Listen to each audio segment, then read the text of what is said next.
purple tree. Plus I got this burning me. Curly yellow dancing on me. Said she smelled a grin on me. And she straight from California. Freaky, she wanna be. Tell me she like boys and girls. Oh well, that's okay with me. Then she said, my old boo left me blue. I really loved it. So cold and so cruel. So many colors. Play hoes like Pro Tools, can't never trust them, trust them, nah, fuck them, When I think about it, I just want a Cooper, a little Cooper, the same Cooper's me, different color. I been getting out her, but really the more known I get, I just been peeping these niggas colors. Since I left the loo, life ain't all black and white, beautiful, peeping the different colors. I can never choose, I let my boobies and bunches, my babies all different colors. So what did you say? Why don't we dip to the crib or some shit? My gang got it cracking like lips in the wind. I've been burning my burdens and sipping on sins. Whole lot on my plate.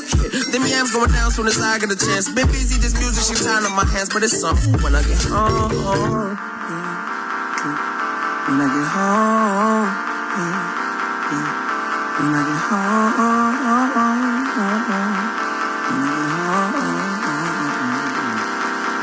When I get home.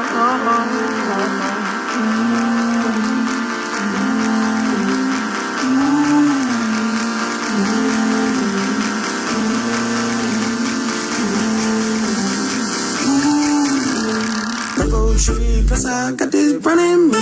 Curly yellow dancing on me. Said she smelled a green on me. And she straight from California. Freaky, yeah, she wanna be.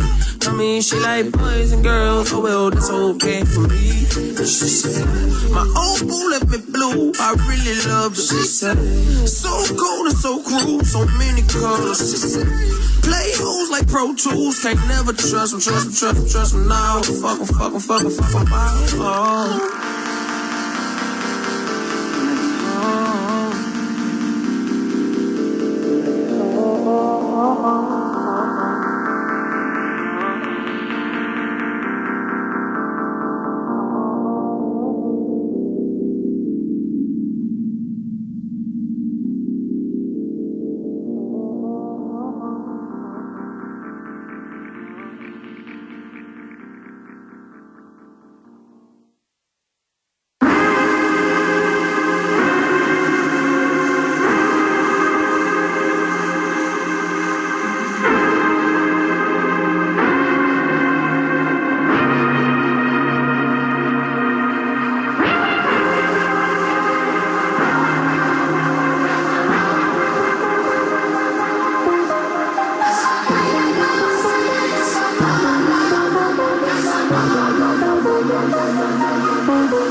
Bad turn.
to all the run.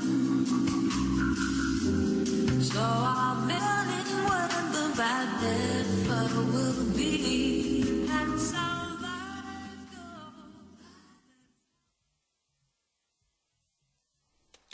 Yo, you're not tuning in to Frieda Geeks and WMC.UMD with your boy Uncle Iso. And your boy Al Maralen, a.k.a. the Lamb Bias of the Bullshit. What's going on, world? So we got a special guest on the show today. We got artist activist Kwame Rose. Yeah, what's up? Thank y'all for having me. No problem, man. Thank you for coming on the show, man. Yeah, man. It's a nice day. Yeah, it's hot. I just got back off a plane last night from Tennessee. I was in the middle of nowhere, like the type if you black and you walk outside late at night with your shirt on that say F racism, like all the Trump people probably get pitchforks and come chase after you. I gotta use my 40 time this day.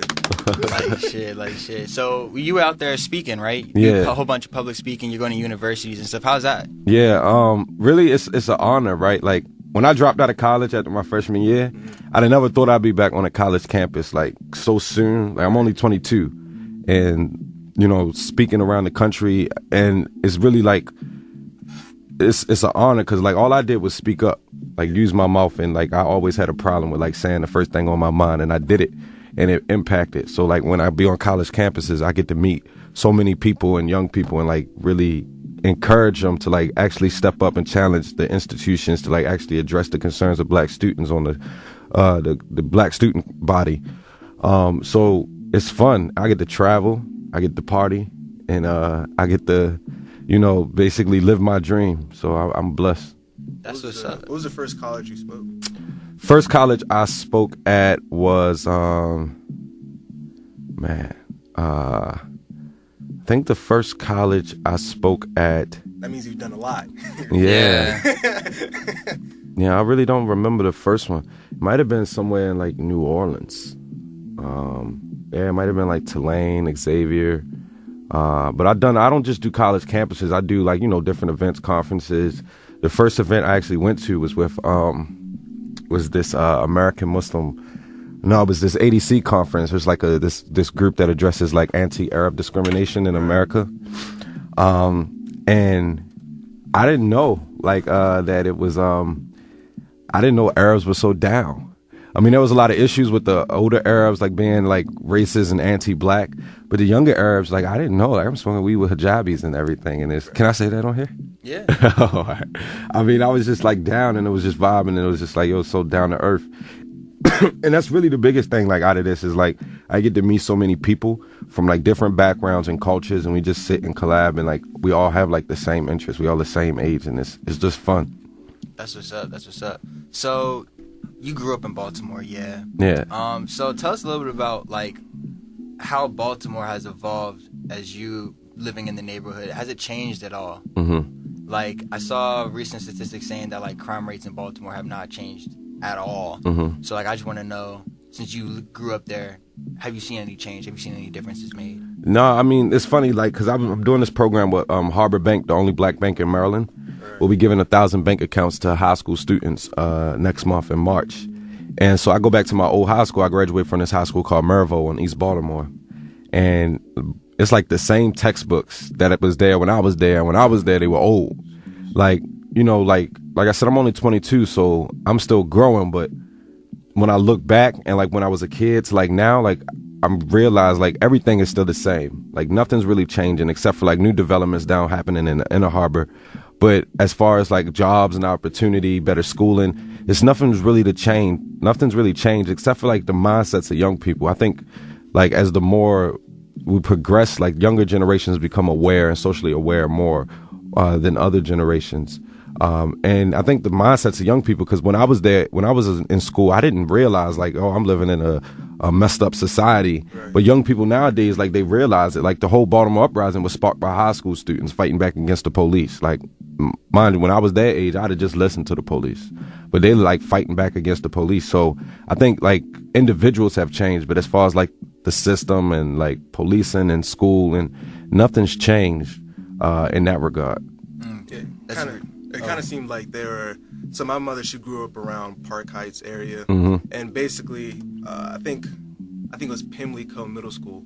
She said that Pimlico Middle School it's now turned into a police academy. Yeah. So it seems like they're kind of shutting down. Yeah, schools my aunt used to live right there. Yeah. Yeah. And then she grew up around Park Heights, and she said that there hasn't been a library there since the 70s. Yeah. So my cousins, they have like a nonprofit organization. They finally built like a small little library where people can pick up books. There's actually a lot of people who come by and pick them up. Yeah, I got homeboys who actually like go to jail, like not semi-intentionally, or they don't mind going to jail because they be like, oh, I can just sit and read books all day. I can't do that here outside, right? It's like they don't have access. We don't have access to literature or access to things that like expand our minds. And these are some of the most street dudes I know, like tats all on their face, and they come back and they quoting like Galileo and stuff, the things that they don't read inside of jail. Like, you know, they say you send a nigga to jail, he read his first book.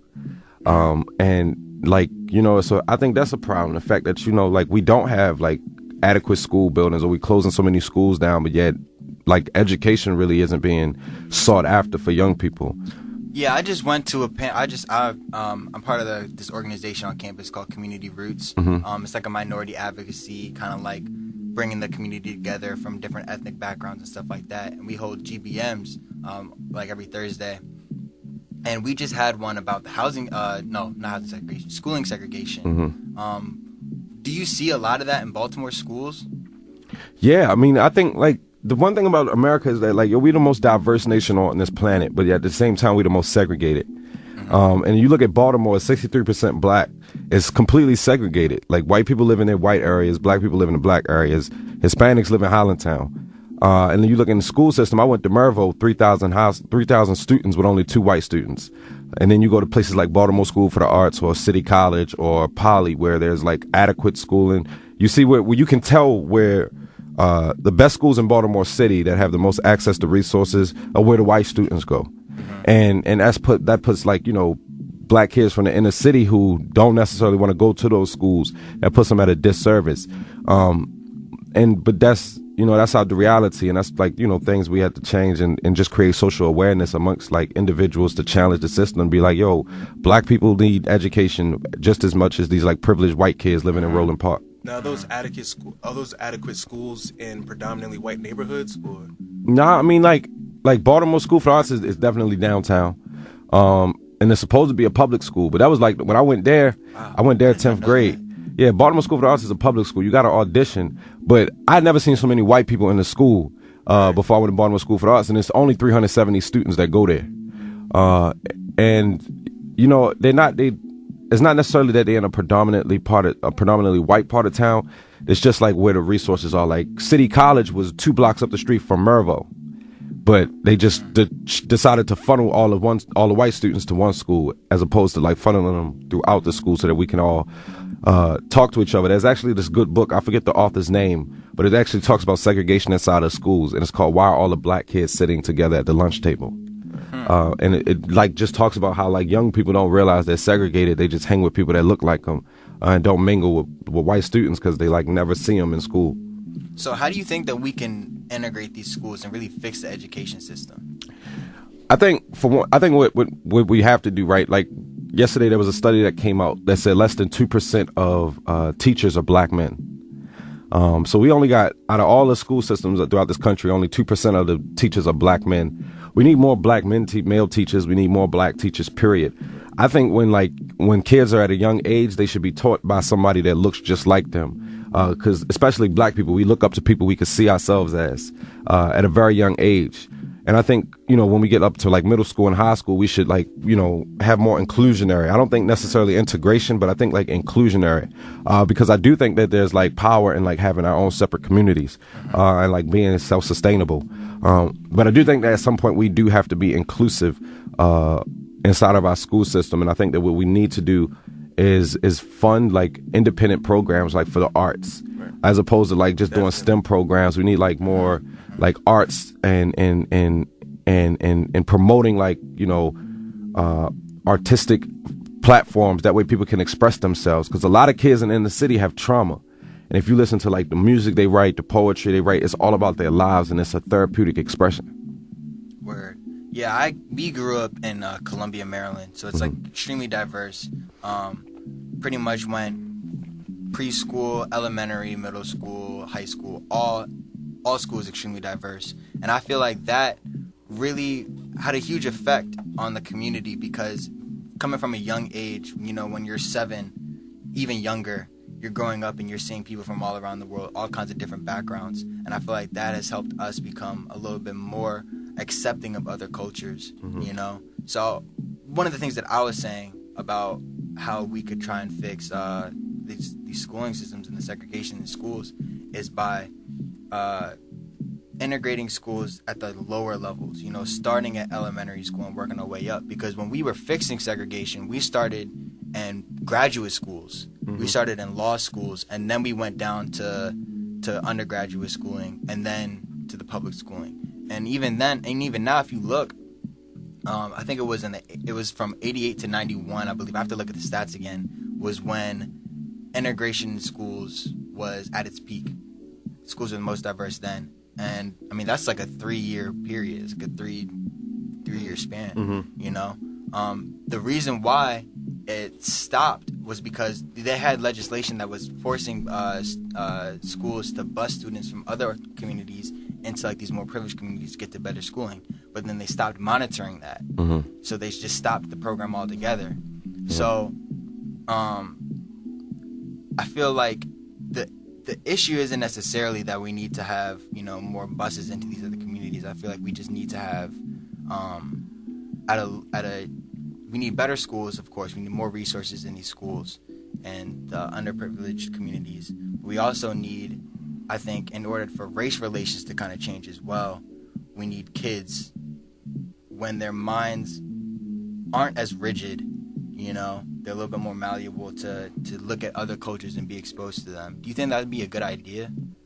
I don't know, because it's a really complex idea, right? Like, the problem with integrating young, like, elementary kids and putting them together, black and white students or black, brown, Hispanic, Native American students together, is that a lot of their parents are racist. So, like, when I was just at University of Tennessee, after my speech, I literally had 10 white women come up to me and be like, yeah, I'm dating a black guy and my dad's disowned me.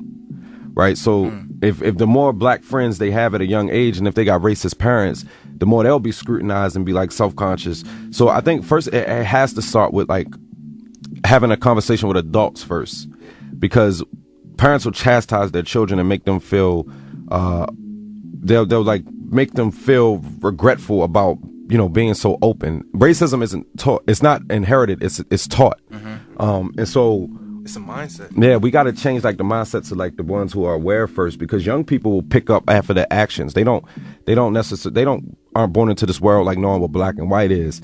They're taught. And so when we had a conversation with the adults first and the parents about like what's race, and let's talk about race and how it plays effect, I think that'll have a spillover effect, because they'll see the actions.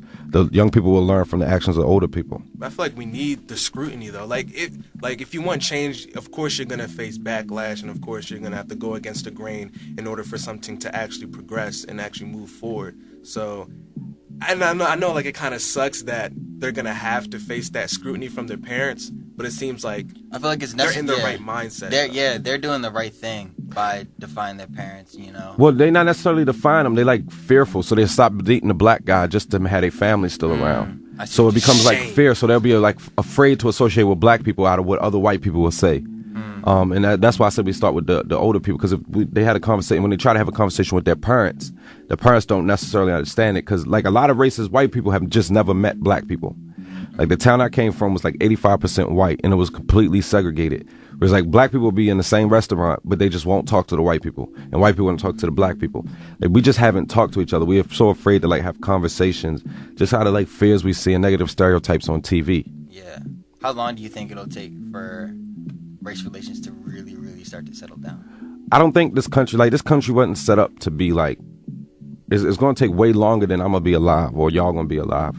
Because this country is like 400 years of oppression of black people, which allow for all the other oppression of other individuals.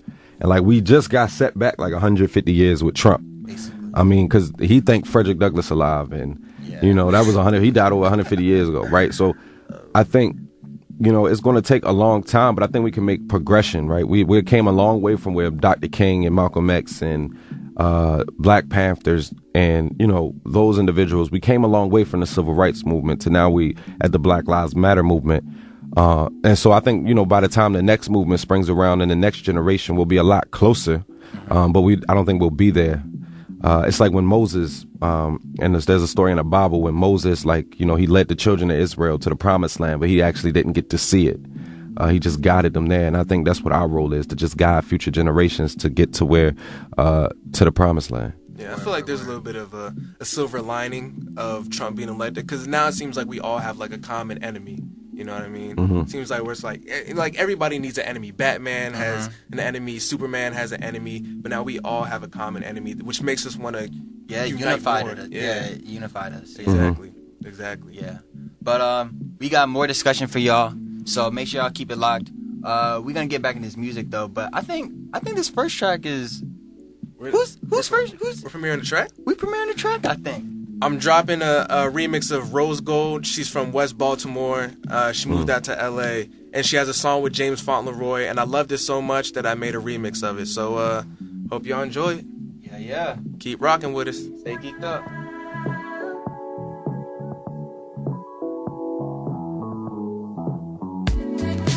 Running around this town looking for someone to love you right now.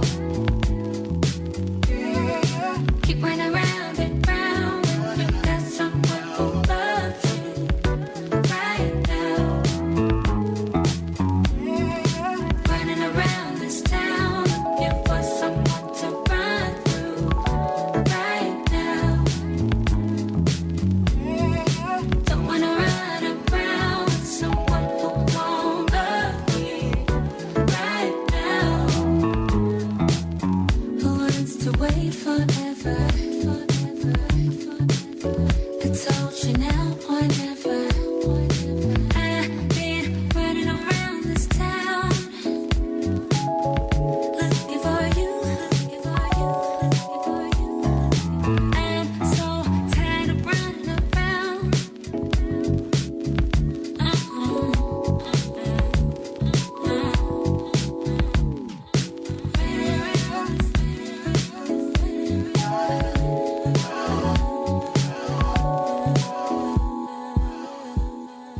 Running around this town with someone who doesn't love me right now.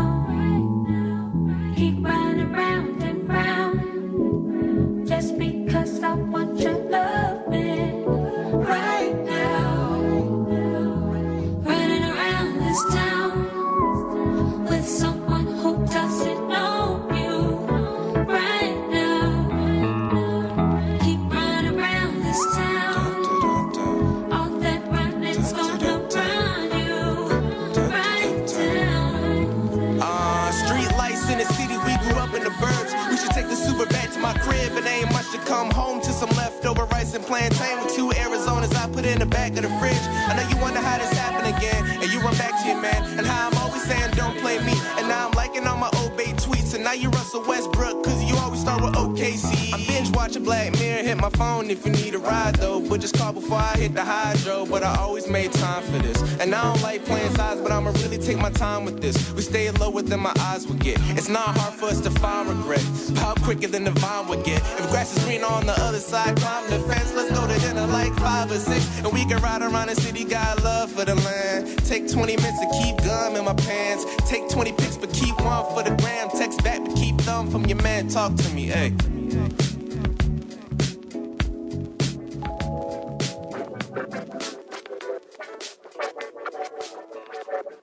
I feel like this the one right here.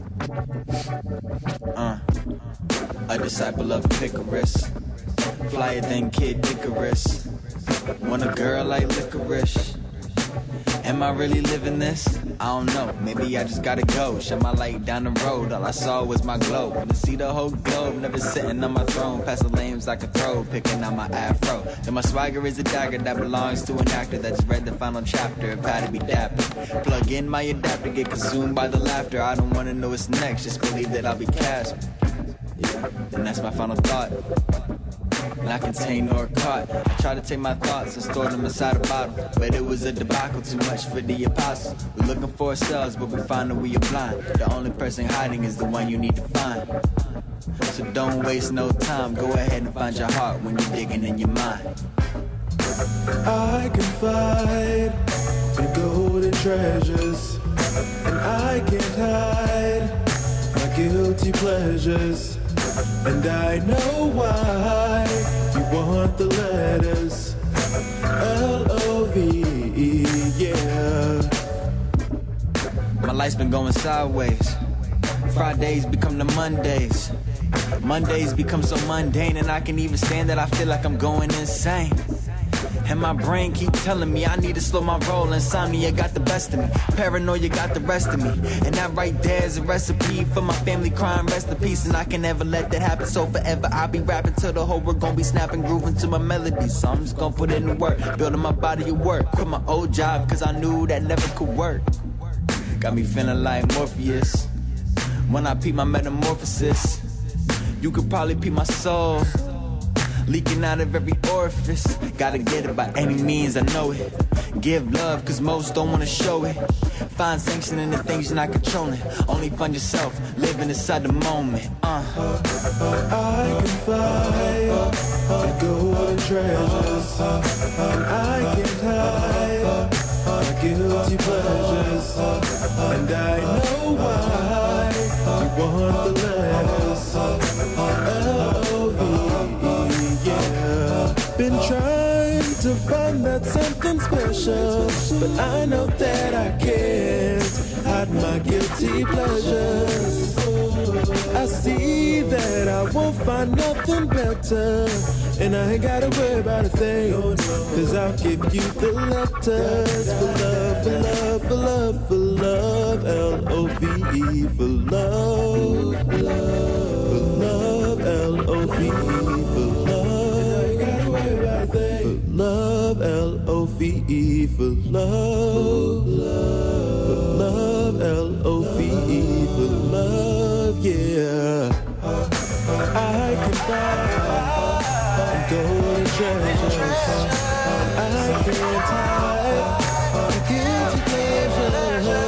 And I know why you want the letters L-O-V-E,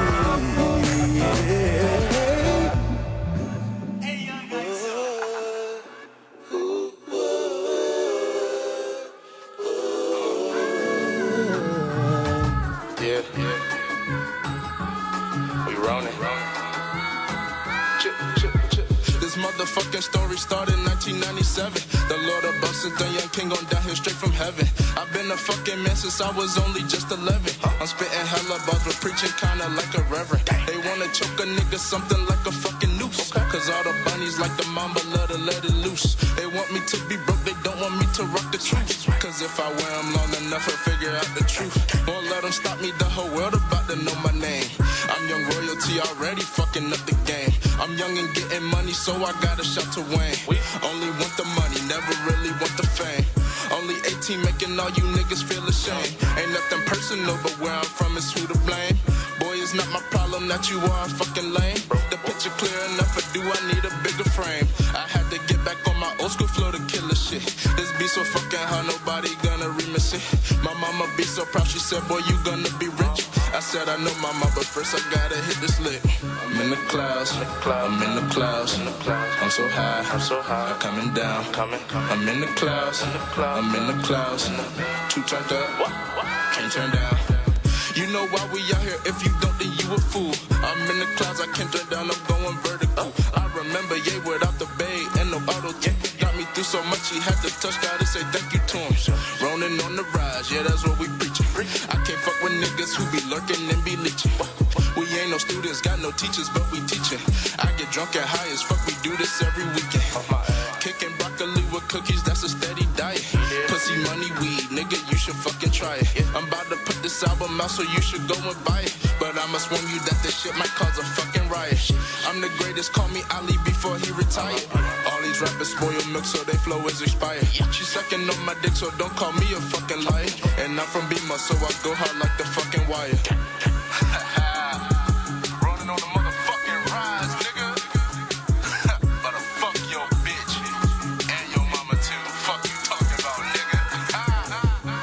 clouds. I'm in the clouds. I'm too high. Ain't coming down. Yeah. I'm in the clouds. I'm in the clouds. Rolling up. Ain't going down.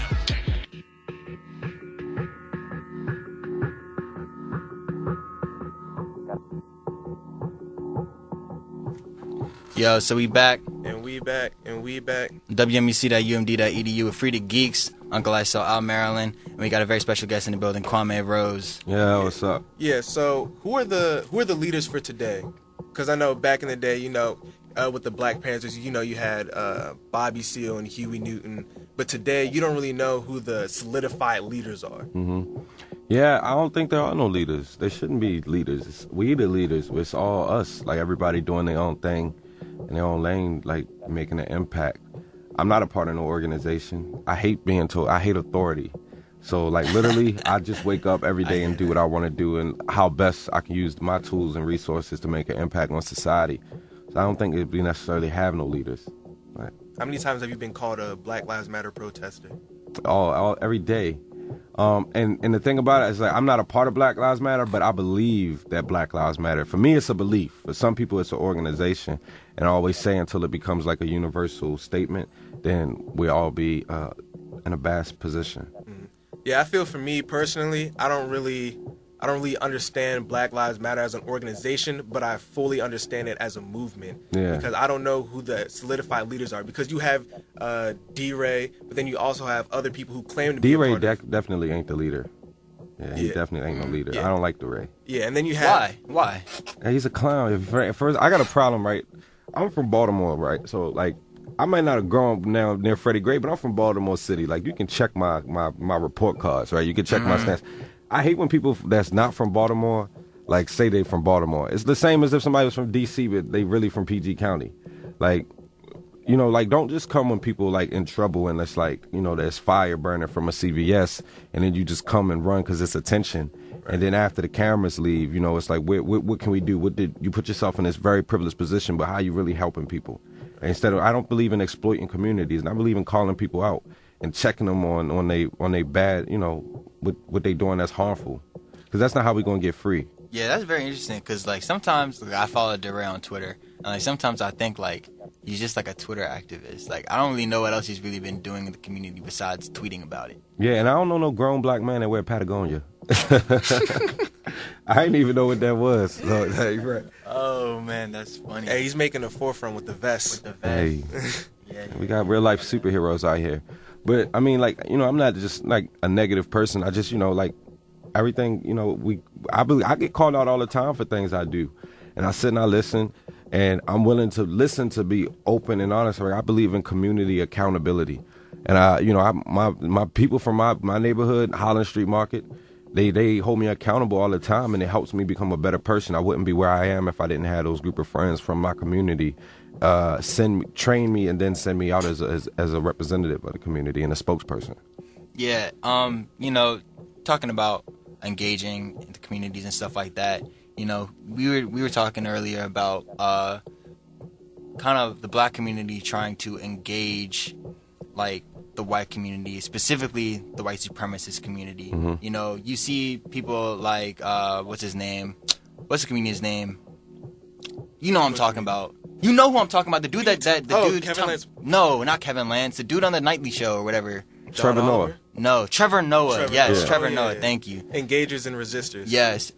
He went and met with Tommy Lahren on his show. Yeah. Do you think that it's important for us to engage that community and see their other side, no, or even like?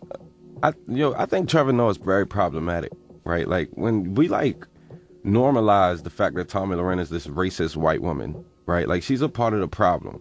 And when we sit and we talk and we be friendly with her without actually checking her on how stupid she is, I think that's a problem. I mean, but that's what he does, right? Like people get paid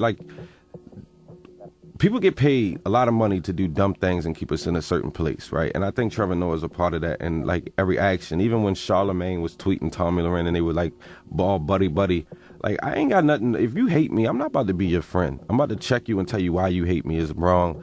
And why you such a bad, why you're a bad person and you're actually like a waste of space on this earth. Because your racist ideas, it's not okay to have, and I'm not going to make jokes with you about it. Like, I'm going to have conversations. I'm gonna have you talk to other white people who actually get it, so that you can get it.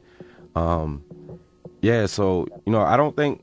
I mean, TV is entertainment. I don't own a TV. I rarely watch TV. I only watch like a few TV shows: Black Jesus and Shameless. My friends call me like Frank Gallagher, but yeah, like so I don't really necessarily like.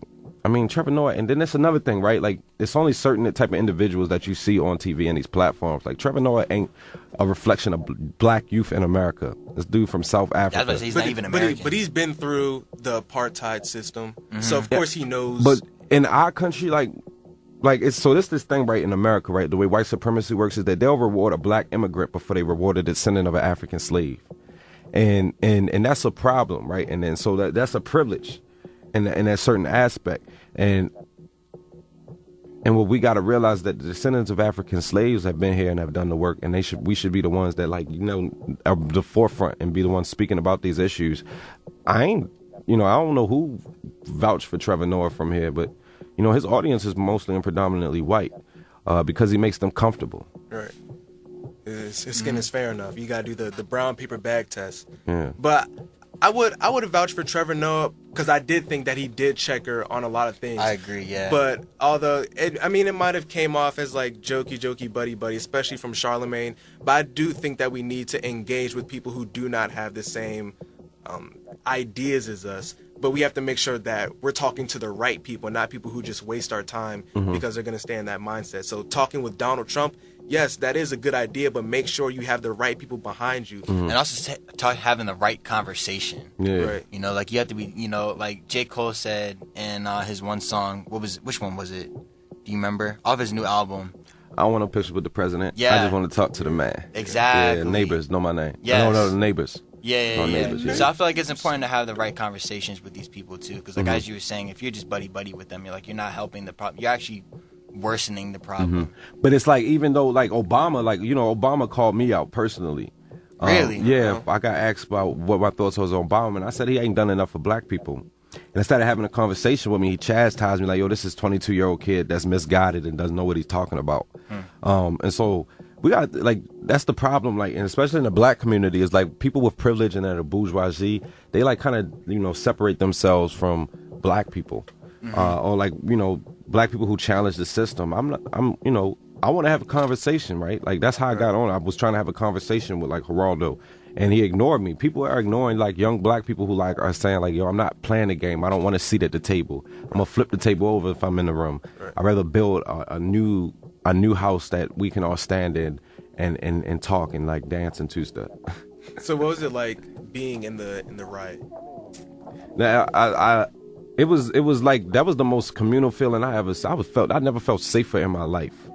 Like, right, I'm next to like people who we would perceive as thugs and criminals, like who are actually like community pillars, and we protecting each other, passing out water, people cooking hot dogs, people pulled up their cars and were playing music, and it became like a communal.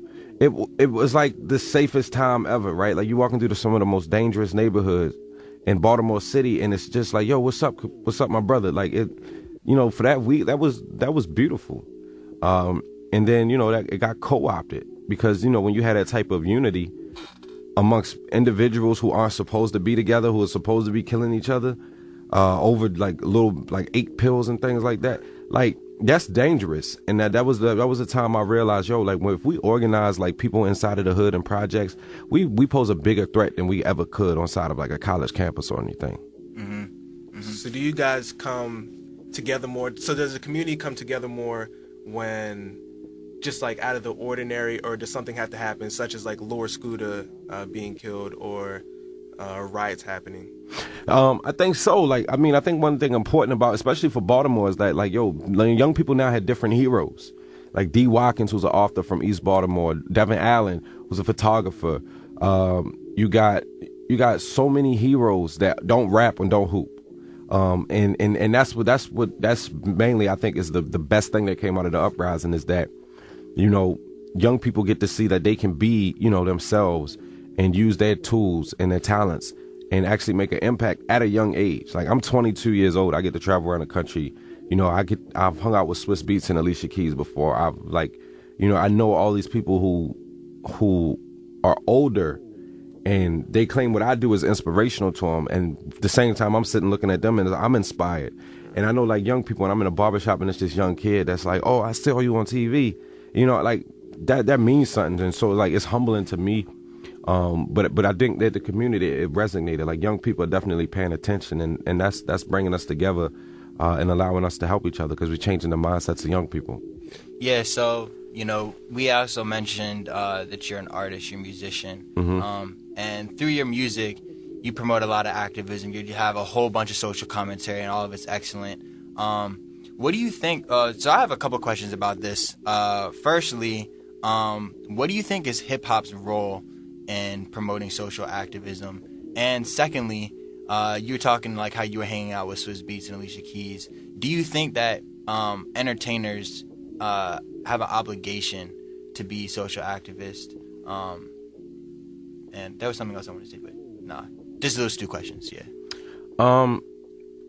You know, like for me, for my music, I did music years and years before like I was ever like an activist, right? I always say I was active way before I was an activist. Right. So I was like a week before the Geraldo incident, I was just in DC with my band performing at the Blind Wino at Dope Fest.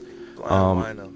And so like, you know, like I think that for me, it's just about like the reason I fell in love with hip hop was that it was the only like music form where I could like express myself and talk about like real shit, and people would I cuss. I'm sorry, my bad. I know we're on digital. We cuss all the time. Oh, Fuck shit. Yeah. Oh, all right, cool.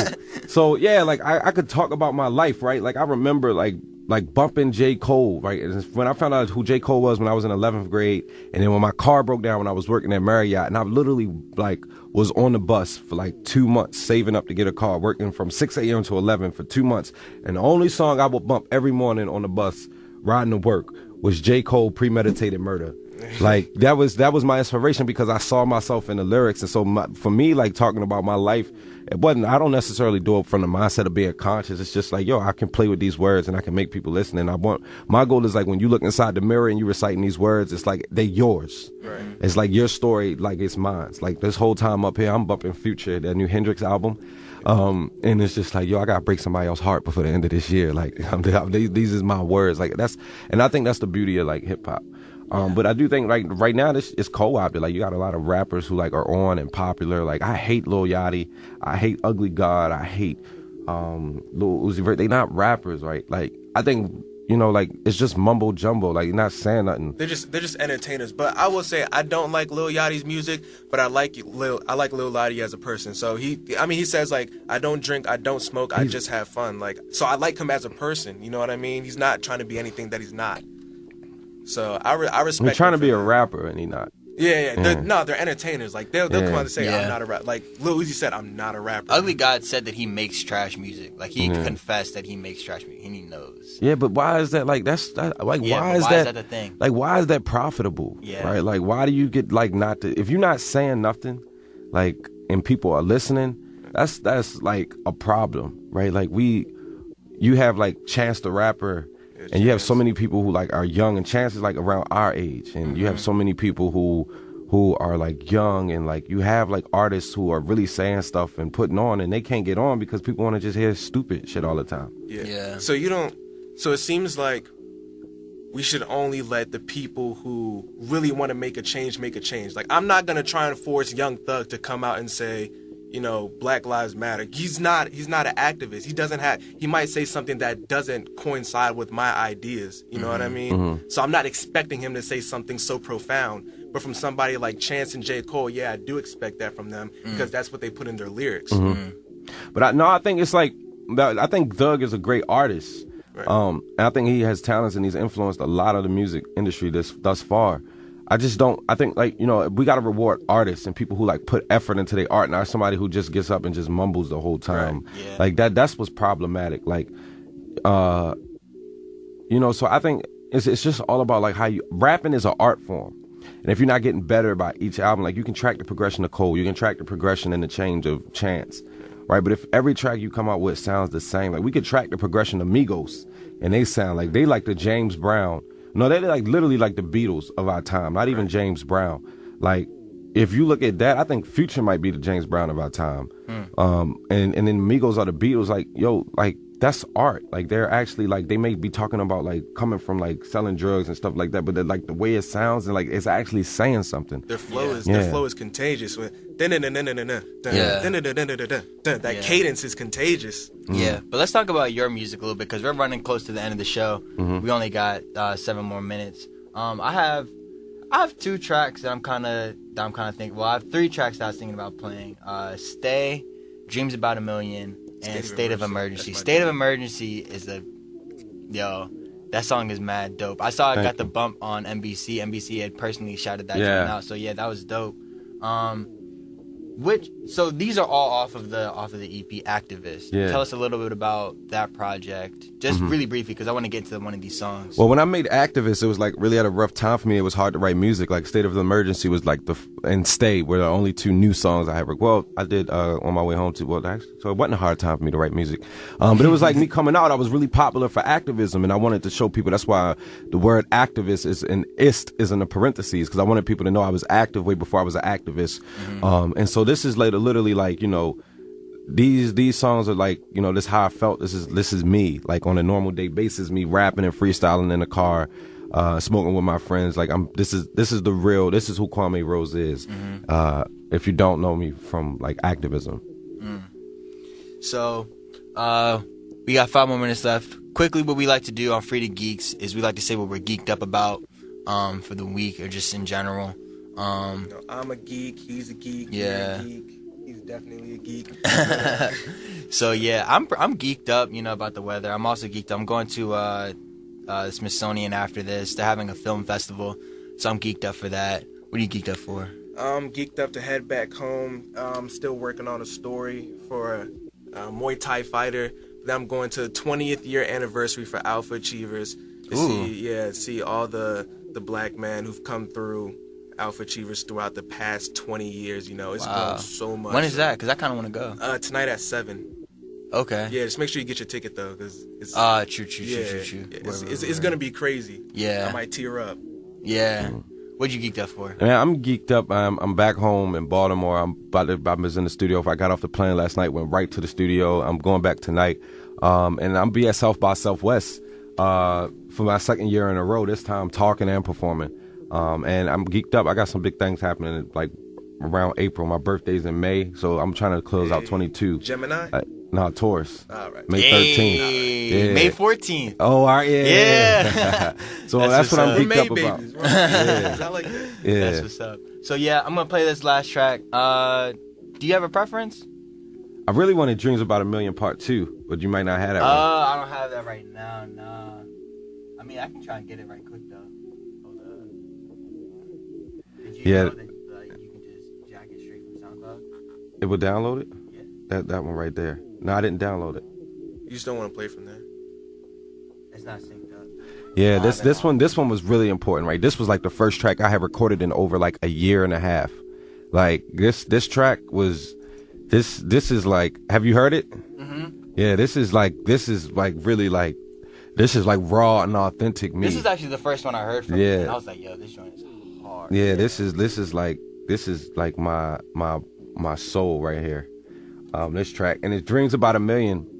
While it's downloading, like Dreams About a Million, that's like my thing, right? Like it's not necessarily a million. I got a million ideas I want to do in my head, and so like when I say dreams, like that was one of the first videos I ever did was called Dreams About a Million. And I'm just literally dreaming about a million different things and different like ideas and going through all these different identities and progressions, and yeah, so like, you know, this part 2, it's like let you know what's in store to come. It's like really real. Word. We're still waiting for it to download. Give it a little bit more time. Yeah, I got to give you props for wearing that little sweater in here, man. Yeah, It's hot. Oh, really? I'd rather be hot than cold. Yeah. I'm still breaking like a little sweater. I feel that. Had to get ready. Why is it taking a long time to download? Yeah. All right. Well, play State of Emergency and just go on SoundCloud, Kwame Rose, and just check out Dreams About a Million Part 2. Word. Only on Frieda Geeks. Stay geeked up.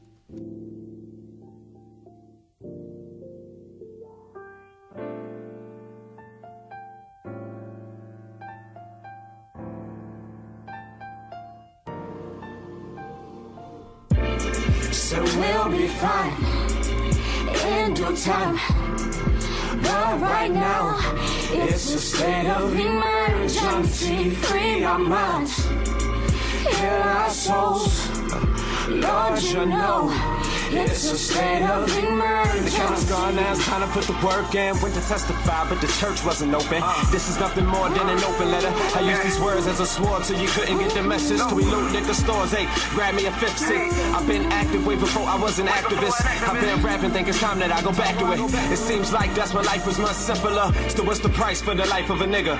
Nothing but silence as he lay there unresponsive. Wonder if he was conscious, knew who Farrakhan is. America, you created a monster. Oh, Allah, please protect us as we walk through these dark passages. Minus the presence of all the cameras and the pastors. Why? Cause they look right at us since he passed us. Only see dollar signs blind to the black bodies dying. We was chilling outside when we heard the sirens. And that's when the bullets started flying. Black mothers crying, ain't nobody noticed it. Until we started hurting economics. I used to wish I was one of them kids on that Jaheim song. Yeah, that should have been our theme song. It's just proof that the youth been speaking all along. It's been a war going on, nobody rung the alarm. So we'll be fine in due time. But right now, it's a state of emergency. Free our minds, heal our souls. Lord, you know, it's a state of emergency. Shouts to all the soldiers on the front line, living in the city, closest thing to living in apartheid. Shouts to all my niggas working part-time, dead time, so you couldn't get a full-time. But it's hard times in this world, so you're doing what you gotta do. Ain't no statistic, just a product, your environment. Nobody acknowledges it. Whose fault is it if white America isn't able to differentiate the difference between a nigga and my niggas, or a bad bitch and a queen? It's hard to have dreams when you stuck in reality. Tanks on the block, making sure we watching love and hip-hop. That y'all, I'ma bounce back better than I ever did. And scream I'm black till that shit sound repetitive. Never notice when we graduate, nobody congratulates. Only rip on bad things, not any other accolade. And the world screaming Freddie name. Might have died in a paddy wagon, damn sure didn't die in vain. Tried to wash away black pain with purple rain. But all my niggas is kings. I don't need no protest to declare I'm pro-black. Feel my thoughts in pro tools while my city progress. Ain't nobody here to protect, nobody here to invest. The place called Beamer where they want you be less. Hey, Mr. Principal, he's just a principal. The kids just need the education, same way we need reparations. Since ain't nobody here to save us, can we get our own nation? You hate when I dwell amongst the gods, free from Satan. Strictly spiritual, no thugs and criminals. Of us gonna resound like old hymnals. Mr. White Man, I didn't know Freddie. Leave it up to you, I could have been Freddie. And that's the scary part. Two different worlds, but couldn't tell us apart. So we'll be fine in due time. But right now, it's a state of emergency. Free my mind, heal my soul. Lord, you know, it's a state of emergency.